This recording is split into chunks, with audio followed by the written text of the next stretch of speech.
oleh Allah di antara hamba-hamba yang dimuliakan. Di banyak rumah itu. Yang majlis kalau di rumah ibu buka api atau dakwah seorang saya sambil dok. Itu bedanya majlis atau perkumpulan. Yang kedua yang patut awak syukuri adalah alasan awak hadir ke masjid hari ini itu karena kecintaan kepada Allah. Mengapa itu bang? Salah satu cinta seorang hamba Allah yang paling tinggi di hadapan Allah itu adalah cinta seorang Nabi Ibrahim. Maka Nabi Ibrahim itu di antara 300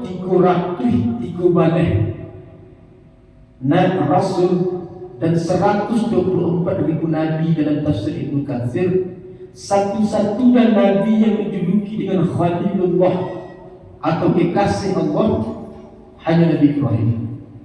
Mengapa begitu? Sampai cinta Nabi Ibrahim itu besar kepada Allah. Dalam kitab Musyikatul Anwar, kekayaan Nabi Ibrahim itu bahkan memiliki kekayaan 2.000 ekor hewan ternak. Tetapi yang diminta oleh Nabi Allah kepada Nabi Ibrahim untuk dikorbankan, pernah Allah minta hewan itu untuk dikorbankan? Indah. Apa yang diminta?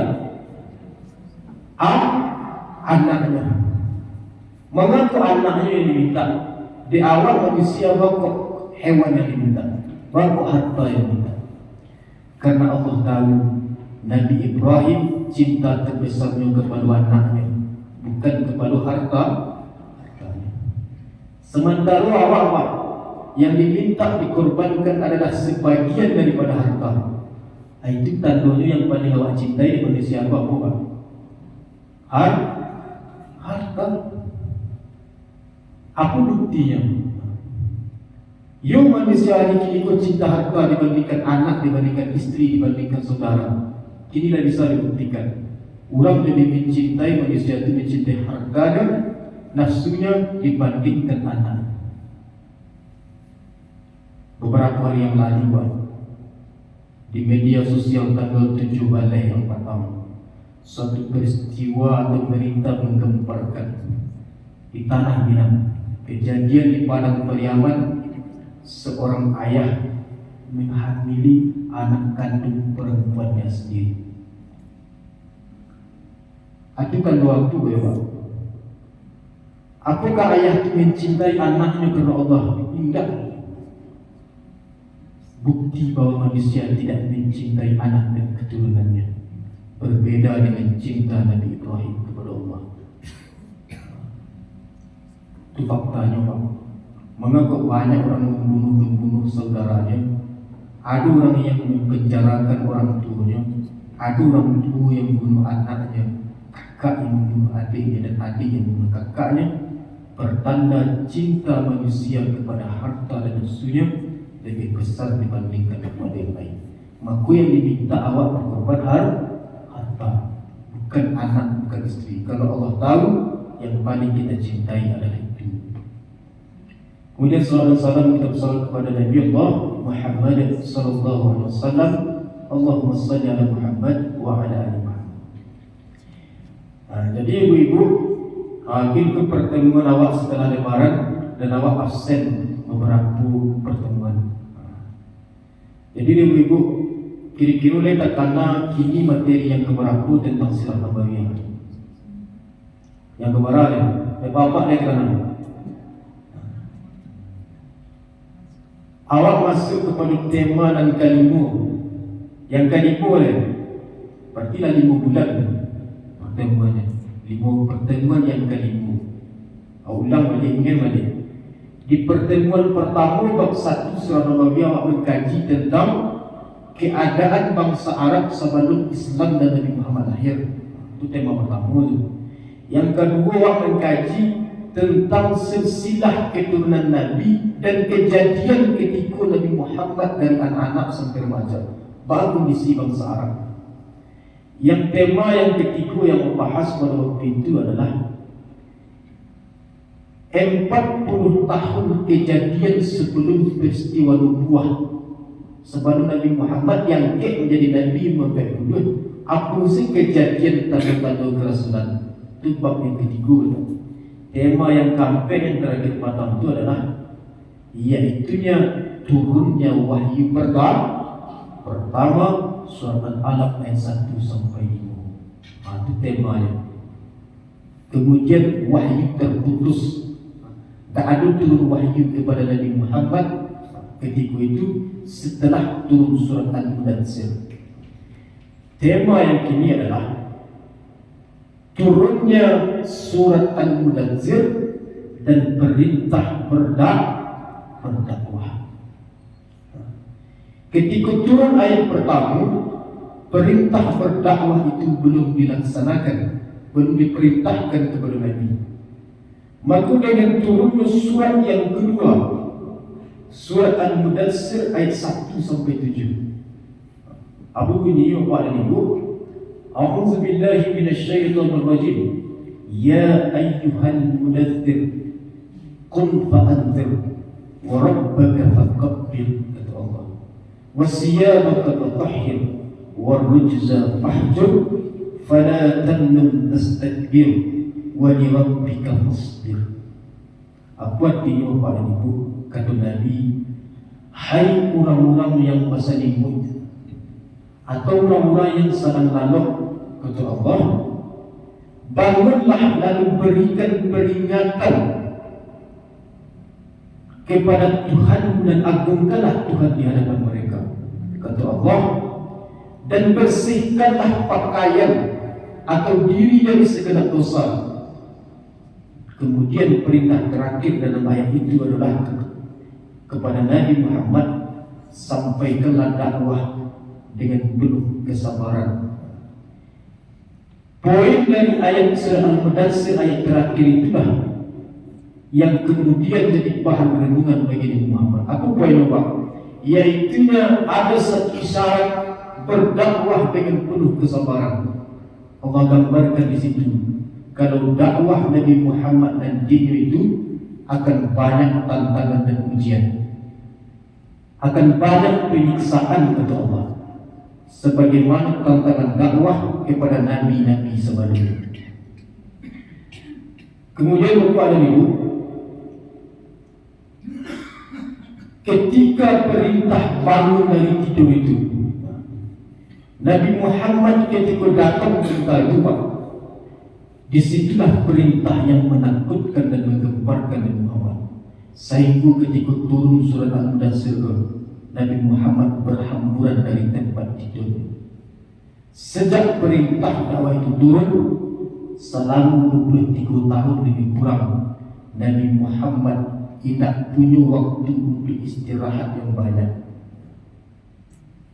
Nabi Muhammad berkurang waktu untuk keluarga. Nabi Muhammad tidak punya waktu untuk lalu yang cukup. Selama 23 tahun sejak turun surat Al-Mudaththir itu. Sama ibaratnya Pak, ketika seorang dilantik jadi pejabat, maka waktu untuk dirinya berkurang, waktu untuk keluarga berkurang. Dia sibuk memperjuangkan masyarakat. Itu gambarannya. Jadi apa artinya? Ketika turun surat Al-Mudaththir, Nabi Muhammad seakan dilantik oleh Allah, dibebankan oleh Allah untuk menyampaikan risalah dakwah kepada orang-orang kafir Quraisy. Tiba tanggung jawab beban. Disitulah maka dakwah itu dimulai. Dari gambaran dakwah yang dilakukan oleh Nabi itu, maka di kota Mekah itu Nabi Muhammad dalam usia dakwah dari 40 sampai yang 63 tahun, 23 tahun lebih kurang Nabi Muhammad berdakwah, 13 tahun berdakwah di Mekah, dan 10 tahun di Madinah. Dakwah di Mekah itu, gambaran dakwah di Mekah pada periode Muhammad itulah dakwah yang paling berat. Mengapa begitu Pak? Karena karakter orang Makkah Just sikap orang Madinah itu beda. Apa bedanya? Orang Mekah itu di dalam kajian sejarah peradaban Islam dikenal sebagai orang yang kareh. Mengapa kareh orang Mekah? Karena tantangan hidup di Mekah itu susah dibandingkan dengan Madinah. Madinah itu dikenal dengan wilayahnya lebih subur, berbeda di Mekah. Dalam teori sejarah, Bapak dan Ibu, ada namanya teori challenge and response, tantangan dan respon. Jadi orang semakin kaya tentang hidup, semakin kaya karakternya Pak. Semakin lunak tentang hidup, maka karakternya lunak. Itu bisa baca dia. Bahwa karakter orang mengecek daerah posisi, orang lawi, orang karet, itu berbeda. Ayolah, berbeda. Jadi alam itu membentuk pola pikir. Jadi kalau orang-orang Makkah itu kareh kehidupannya, disitulah dakwah Nabi Muhammad terasa sulit.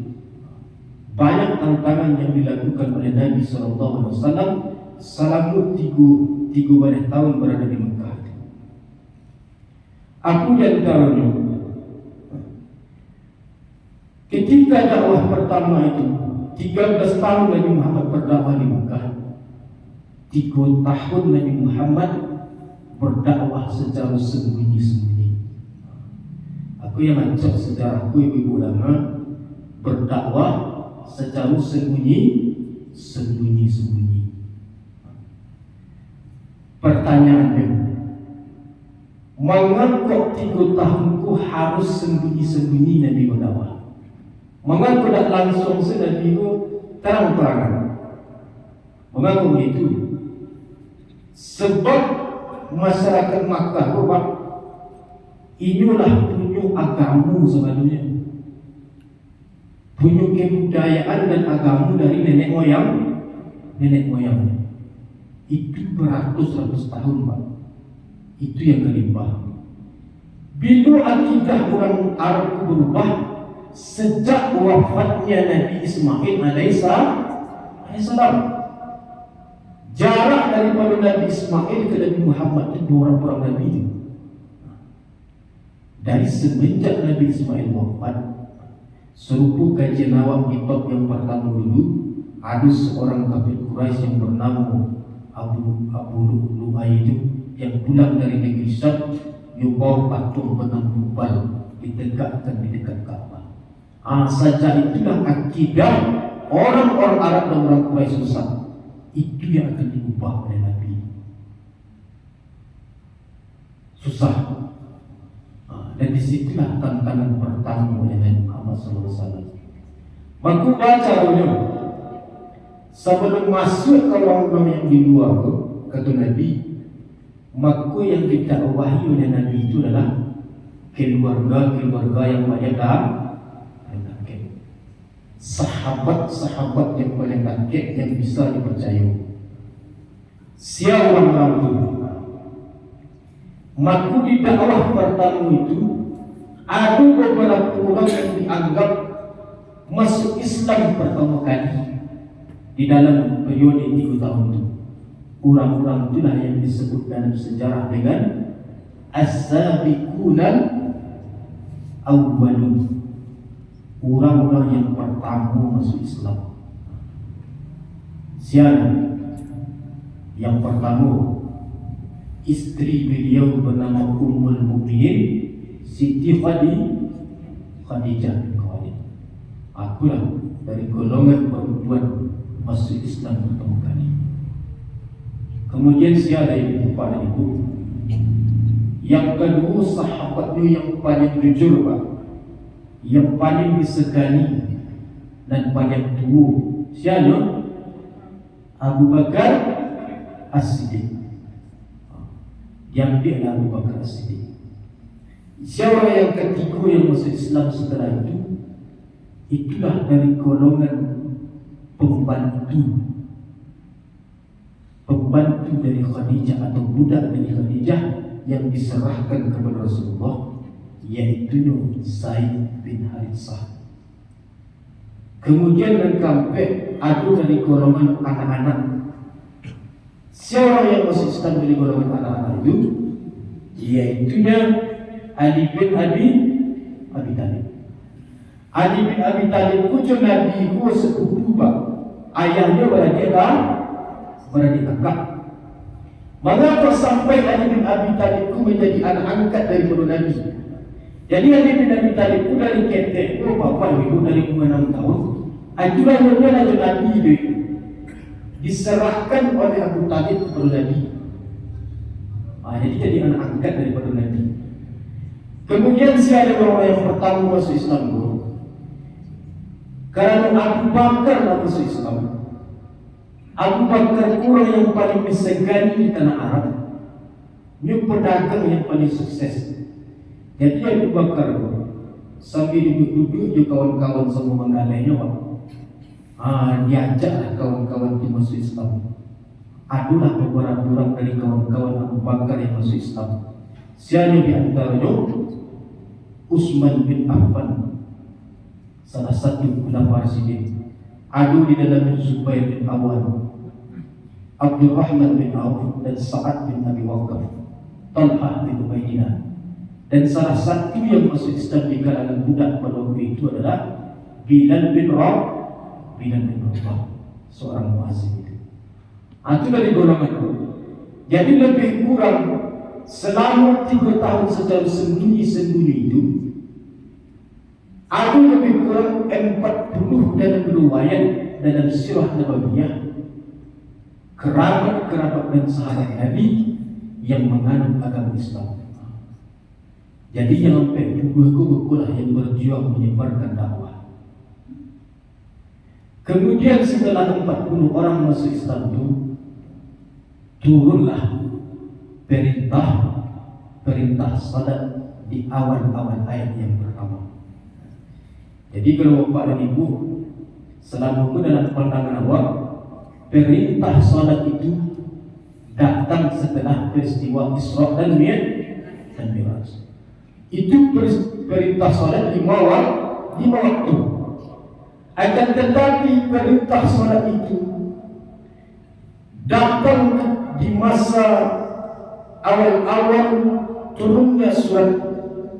Salah satunya di dalamnya adalah surat Al-Mu'min ayat yang ke-55. Jadi setelah surat Al-Mudassir surat yang kedua, di awal-awal ayat turun itu perintah salat. Surat Al-Mu'min ayat yang ke-55 kata Allah, "Fasabbih bihamdi rabbika bil asya wal ibqar." Kata Allah, dan bertasbihlah seraya memuji Tuhanmu pada waktu pagi dan petang. Jadi para muhaddisin terjadi perbedaan pendapat. Jadi solat yang dilakukan, yang diwajibkan pertama kali itu hanya dilakukan di 2 waktu. 2 rakaat sebelum matahari terbit dan 2 rakaat sebelum matahari terbenam. Pendapat dari Ibnu Hisham, penulis Sirah Nabawiyah.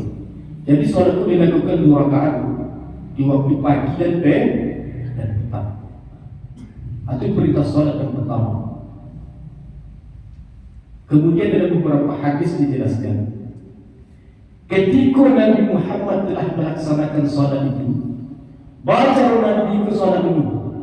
Nabi kalau ingin melakukan solat itu di waktu dakwah sembunyi-sembunyi, Nabi itu mencari tampek yang paling langgang untuk melaksanakan sholat.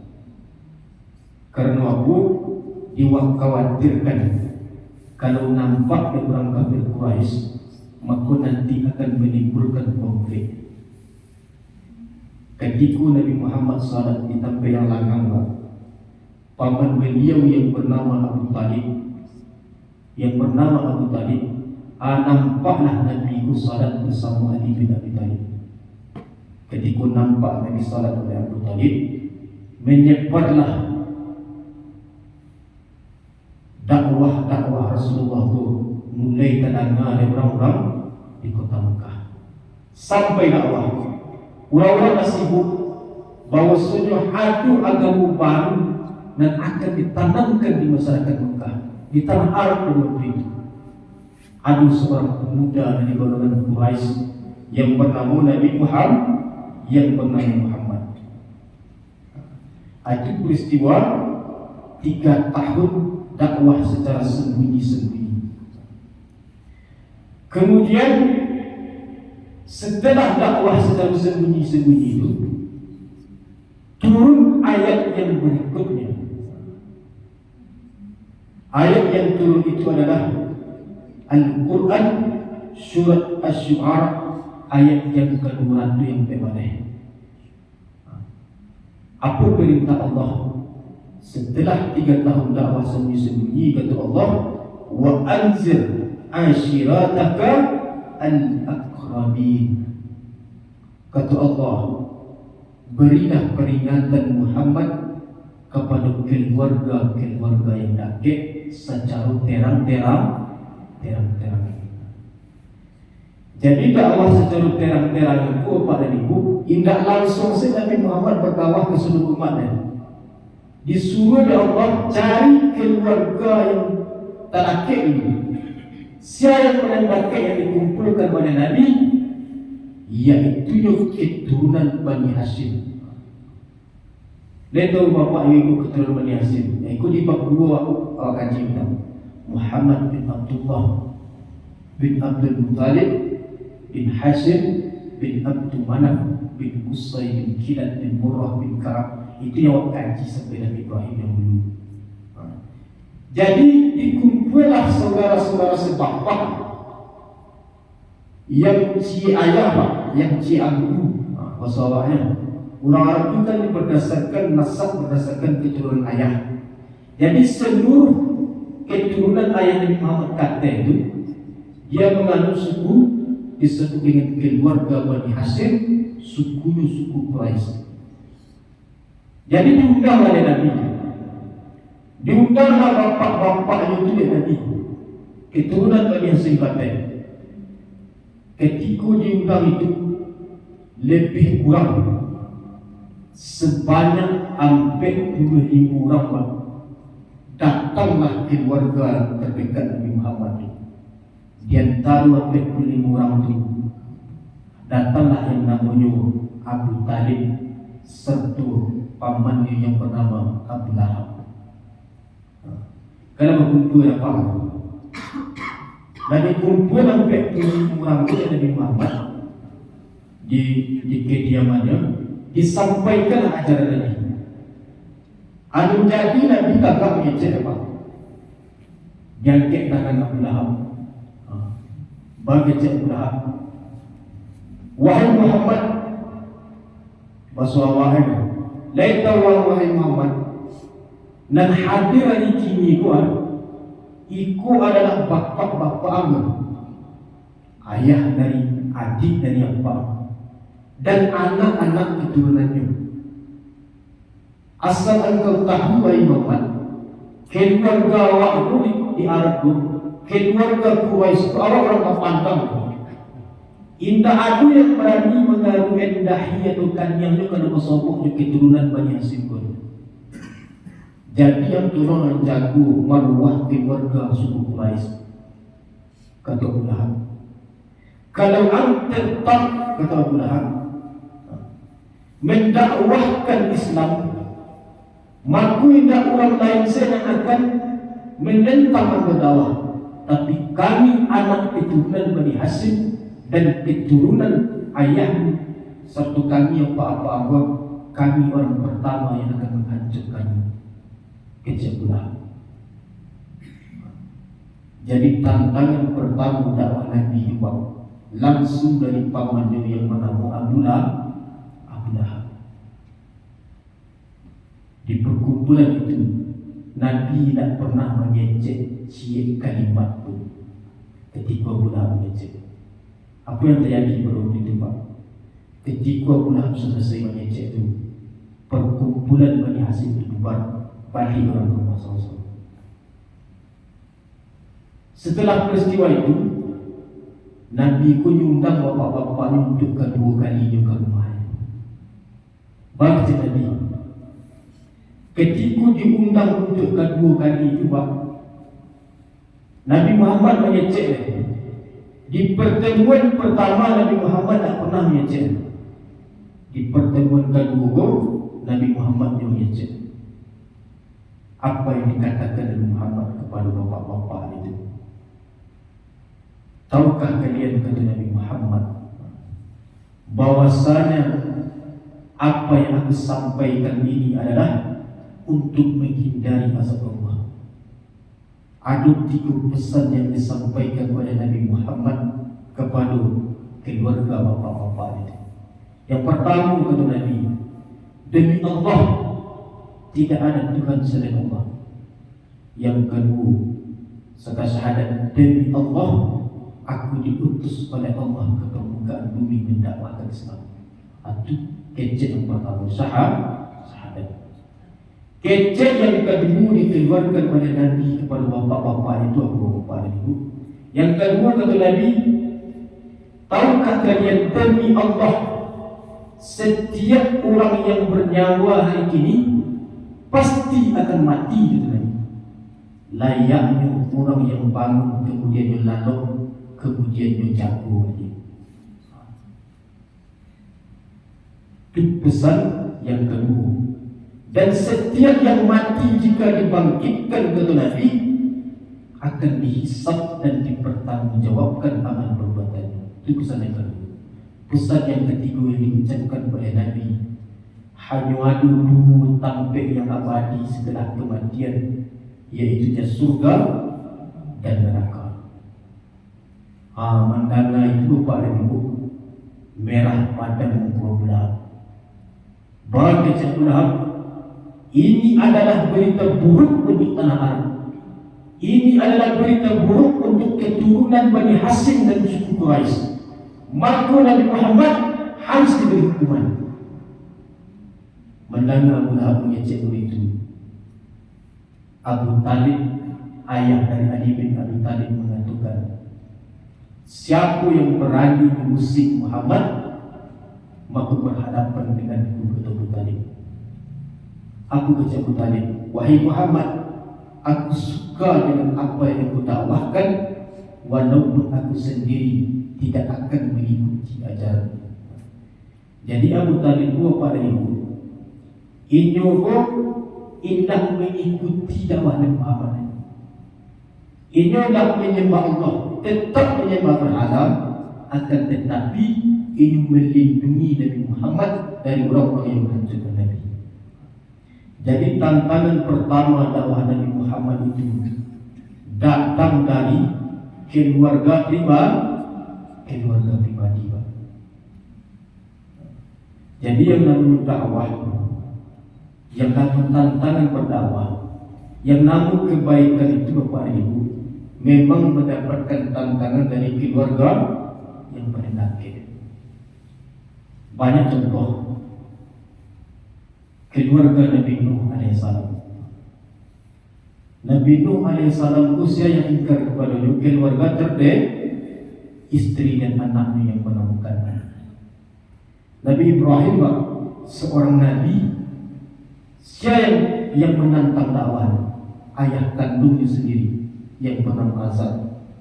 Jadi Nabi Ibrahim itu menyeru umat untuk menyembah Allah, sementara ayah ibu tukang berpatung yang pernah azab. Aku kerajaan ayah Nabi Ibrahim membuat patung untuk disembah, sementara Nabi Muhammad menyeru menyembah Allah. Jadi dari keluarga terdekat tantangan itu ada. Nabi Musa alaihissalam, tantangan pertama dari ayah angkatnya yang bernama Fir'aun. Sama jawab hari ini Bapak Ibu, kalau ada kebaikan dan dakwah itu, tantangan dan ujian pertama pasti datang dari keluarga terdekat. Sama dengan dakwah. Apakah dakwah di lingkungan masjid itu? Apakah orang yang di luar saja itu yang jauh yang akan datang yang musik? Tentu tidak. Pasti orang-orang terdekat yang ada di sekitar masjid itu. Karena di mana ada kebaikan itu, maka ada keburukan yang datang setelah itu. Itu ujian dalam dakwah Nabi Muhammad. Kemudian Bapak Ibu, masih punya waktu 2 menit. Setelah tantangan berbagai tantangan yang dihadapi oleh Nabi itu. Kemudian Nabi Muhammad pun melakukan dakwah secara terang-terangan itu dekat dengan musim haji. Jadi ketika Nabi Muhammad dakwah secara terang-terangan kepada keluarganya, diperintahkan oleh Allah Subhanahu wa taala untuk berdakwah kepada masyarakat umumnya.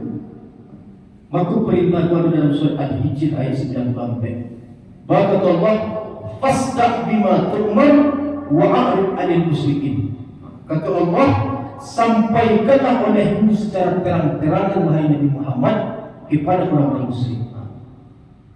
Jadi ayat yang ketiga itu perintah dakwah terang-terangan kepada masyarakat umum.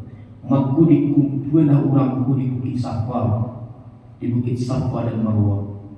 Dikatakan oleh Nabi, lain percaya kalian dakwah dan lakukan. Kata pengikut Nabi, kami percaya kepada kejujuran wahai Nabi Muhammad. Tapi di belakang Abu Lahab mengecek, nyambil batu dia berlaku pada ibu. Dia empuklah Nabi Muhammad di batu itu ketika berkumpul di Bukit Safa dan Marwah. Ketika itu, baal cara-caranya, baal cara orang kafir Quraisy itu menentang dakwah Nabi. Dan bisa dengan cara-cara yang lunak. Baca mengakalinya. Maka pada waktu itu, ketika dakwah namanya menyeluruh, datanglah musim haji.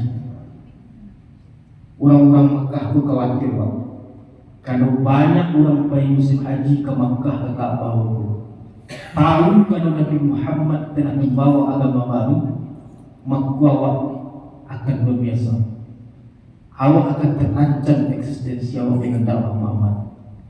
Maka apa yang dilakukan?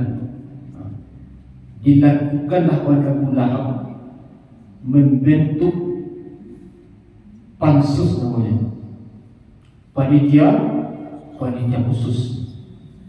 Ketuanya lagi-lagi Abu Lahab dengan 50 orang. Apa yang dilakukan oleh Abu Lahab itu? Abu Lahab yang pertama kali adalah datang ke rumah seseorang yang bernama Al-Walid bin Mughirah. Dibuat kesepakatan yang pansus kuat. Kini Nabi Muhammad kurang ke haji ke Mekah. Baal cari supaya Nabi Muhammad ku tidak diterima dakwah. Maka ketua Walid bin Al-Mughirah ada dah usul daripada kalian. Baal cari supaya Nabi Muhammad ku dibenci oleh orang. Tegaklah orang kafir Quraisy yang pertama. Bagi panitia khusus yang pertama,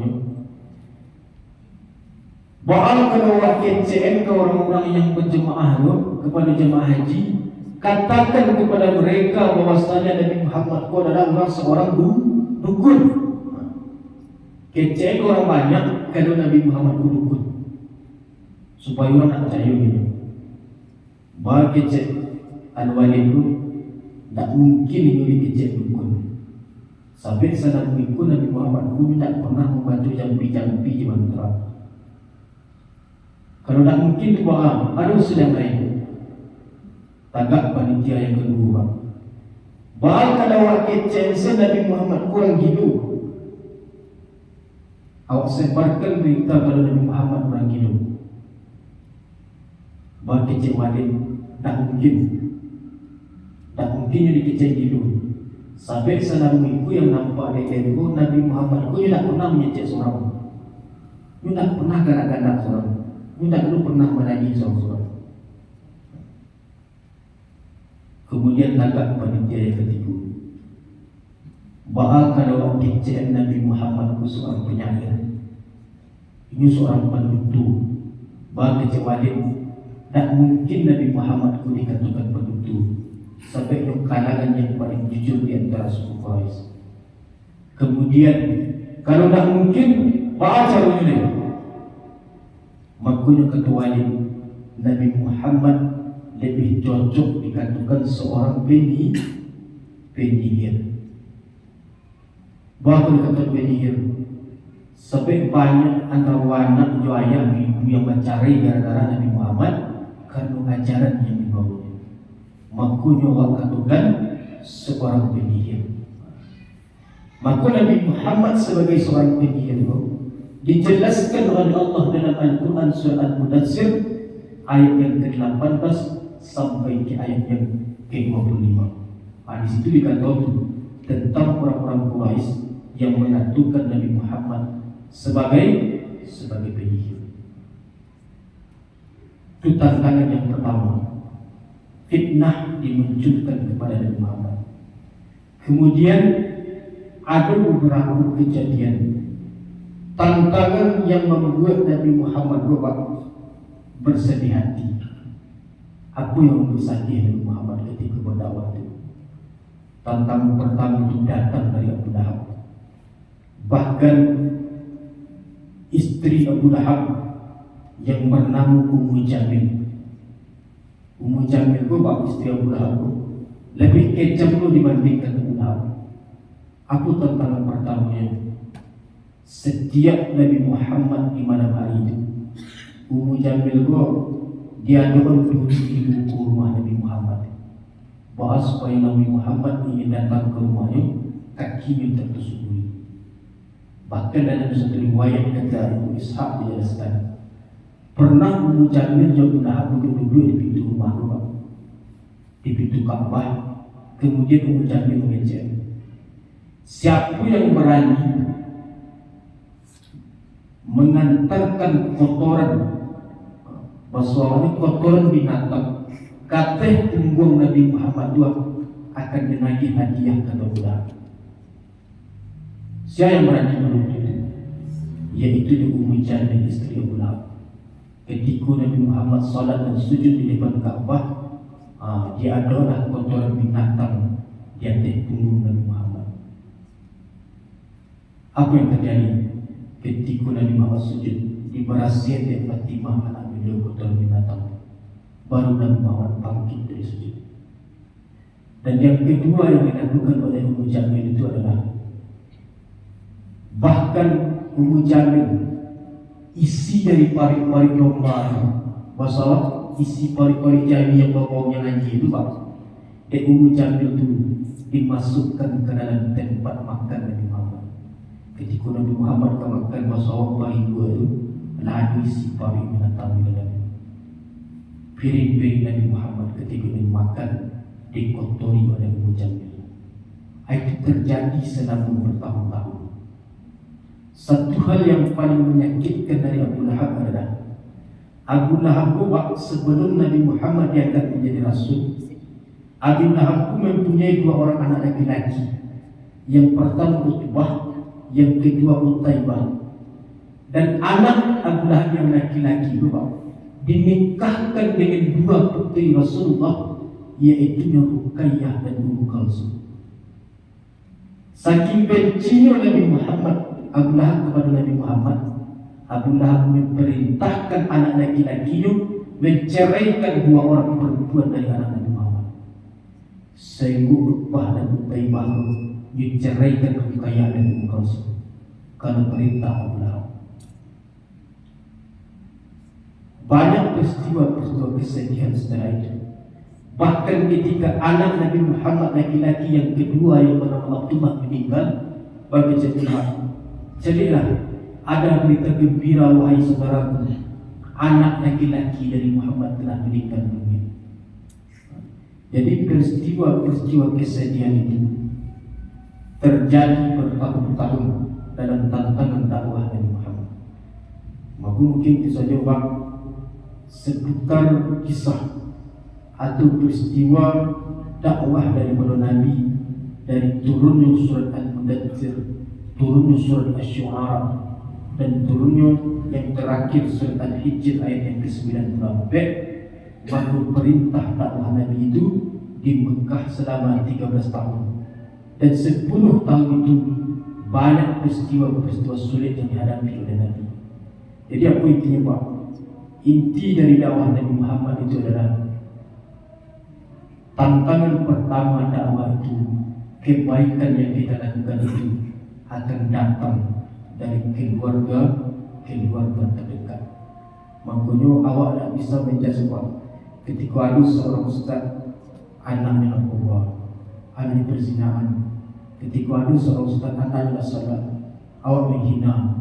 Tak bisa dilakukan seperti itu. Karena takdir Allah itu seorang nabi sekalipun, Pak, nabi ayahnya sekalipun, bahkan anaknya Kan'an, istrinya anak Nabi Nuh, tak sampai dakwah kepada Allah. Ibrahim sekalipun nabi, anaknya Ismail, Ishak, cucunya Yakub dan keturunannya menjadi nabi, akan tetapi kepada ayat azab dakwah dan hidayah tak sampai. Banyak contoh-contoh yang lain. Nabi Muhammad sekalipun nabi, pamannya yang sedara Abu Lahab, bahkan tak sampai hidayah kepadanya. Maka apa artinya? Apapun jabatan, posisi seseorang itu, maka dakwah terberat itu, hidayah yang paling berat itu datang kepada keluarga terdekatnya. Jangan seorang buaya ustaz, bahkan seorang nabi sekalipun. Tutup dakwah kita dengan doa kepada majlis. Subhanaka Allahumma wa bihamdika asyhadu an la ilaha illa anta astaghfiruka wa atubu ilaik. Assalamualaikum